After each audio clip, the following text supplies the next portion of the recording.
7 अक्टूबर 2023 को हमास ने इजरायल पर जमीनी हमला किया था। इसके बाद इजरायली सेना गाजा में हमास का सफाया करने के लिए घुस गई थी और इसके बाद अब इजरायल का लेबनान के साथ युद्ध चल रहा है। लेकिन इस सब के बीच हमास को बचाने के लिए यमन का हूती इस जंग में कूदा था। हूती लाल सागर में लगातार इजरायल और अमेरिकी जहाजों को निशाना बना रहा था।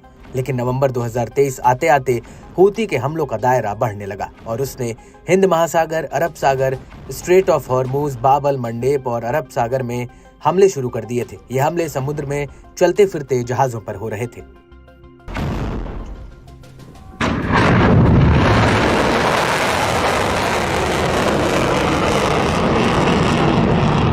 उस वक्त ये शक जताया गया था कि हजारों किलोमीटर दूर एक चलते फिरते जहाज पर हमला करने के लिए हूती के पास रियल टाइम सैटेलाइट डेटा कहां से आ रहा है। कई एक्सपर्ट्स ने इसके पीछे ईरान का हाथ बताया था, लेकिन अब अमेरिकी अखबार द वॉल स्ट्रीट जर्नल ने एक बहुत बड़ा खुलासा किया है। वॉल स्ट्रीट जर्नल ने मामले से वाकिफ एक और दो यूरोपीय अधिकारियों के हवाले से कहा, लाल सागर में पश्चिमी जहाजों पर हमला करने के लिए रूस ने हूती को सैटेलाइट डेटा दिया था। वॉल स्ट्रीट जर्नल का कहना है कि रूस ने इस साल की शुरुआत में हूती को ये सैटेलाइट डेटा ट्रांसफर किया था, जिस कदम पर हूती ने लाल सागर में हमले तेज कर दिए थे।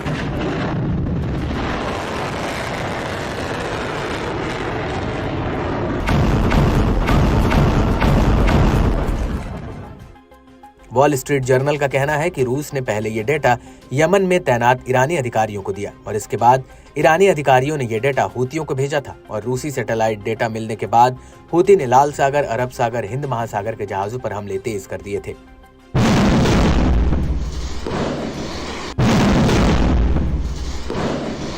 हूती ने इस दौरान सैकड़ों मिसाइलों और ड्रोन फायर किए थे। एक रिपोर्ट के मुताबिक तब से लेकर अब तक 100 से ज्यादा हमले हो चुके हैं। हूती के हमलों की वजह से लाल सागर में 2 जहाज डूब चुके हैं, जबकि एक जहाज और उसका चालक दल हूती के कब्जे में है। हूती ने नवंबर 2023 में इस जहाज को हाईजैक किया था।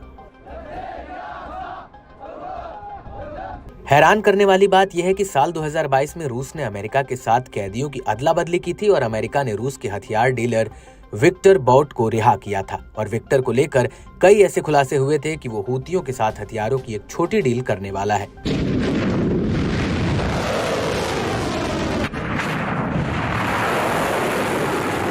आपको बता दें कि रूस और हूती के बीच बातचीत कराने वाला ईरान ही सबसे बड़ा जरिया है और न्यूज एजेंसी रॉयटर्स ने सितंबर 2024 में कहा था कि ईरान हूती को रूस के याखौंड सुपरसोनिक एंटीशिप मिसाइलें दिलवाने के लिए बातचीत करवा रहा है। वहीं हूती को सैटेलाइट डेटा ट्रांसफर को लेकर अमेरिकी मीडिया कह रहा है कि पुतिन मिडिल ईस्ट से लेकर एशिया तक अस्थिरता पैदा करना चाहते हैं।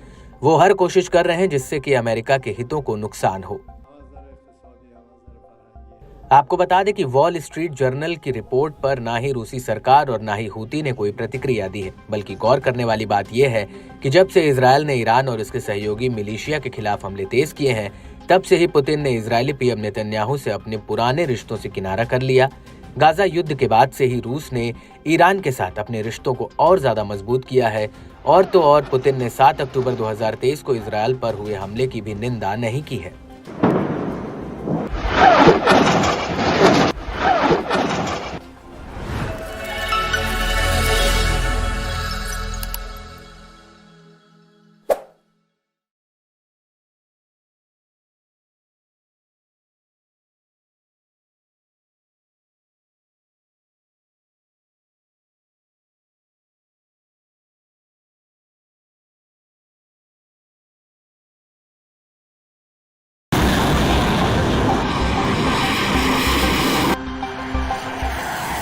सात अक्टूबर 2023 को हमास ने इजरायल पर जमीनी हमला किया था। इसके बाद इजरायली सेना गाजा में हमास का सफाया करने के लिए घुस गई थी और इसके बाद अब इजरायल का लेबनान के साथ युद्ध चल रहा है। लेकिन इस सब के बीच हमास को बचाने के लिए यमन का हूती इस जंग में कूदा था। हूती लाल सागर में लगातार इजरायल और अमेरिकी जहाजों को निशाना बना रहा था।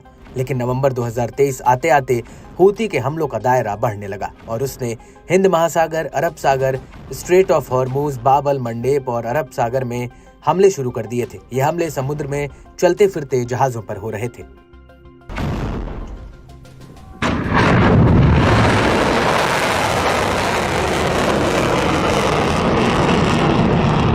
उस वक्त ये शक जताया गया था कि हजारों किलोमीटर दूर एक चलते फिरते जहाज पर हमला करने के लिए हूती के पास रियल टाइम सैटेलाइट डेटा कहां से आ रहा है। कई एक्सपर्ट्स ने इसके पीछे ईरान का हाथ बताया था, लेकिन अब अमेरिकी अखबार द वॉल स्ट्रीट जर्नल ने एक बहुत बड़ा खुलासा किया है। वॉल स्ट्रीट जर्नल ने मामले से वाकिफ एक और दो यूरोपीय अधिकारियों के हवाले से कहा, लाल सागर में पश्चिमी जहाजों पर हमला करने के लिए रूस ने हूती को सैटेलाइट डेटा दिया था। वॉल स्ट्रीट जर्नल का कहना है कि रूस ने इस साल की शुरुआत में हूती को ये सैटेलाइट डेटा ट्रांसफर किया था, जिस कदम पर हूती ने लाल सागर में हमले तेज कर दिए थे।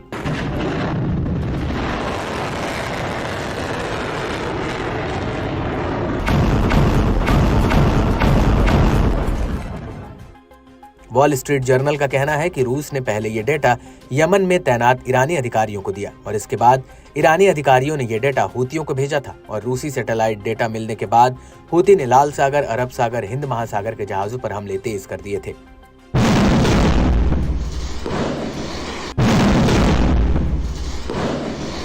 हूती ने इस दौरान सैकड़ों मिसाइलों और ड्रोन फायर किए थे। एक रिपोर्ट के मुताबिक तब से लेकर अब तक 100 से ज्यादा हमले हो चुके हैं। हूती के हमलों की वजह से लाल सागर में 2 जहाज डूब चुके हैं, जबकि एक जहाज और उसका चालक दल हूती के कब्जे में है। हूती ने नवंबर 2023 में इस जहाज को हाईजैक किया था। हैरान करने वाली बात यह है कि साल 2022 में रूस ने अमेरिका के साथ कैदियों की अदला बदली की थी और अमेरिका ने रूस के हथियार डीलर विक्टर बॉट को रिहा किया था और विक्टर को लेकर कई ऐसे खुलासे हुए थे कि वो हूतियों के साथ हथियारों की एक छोटी डील करने वाला है।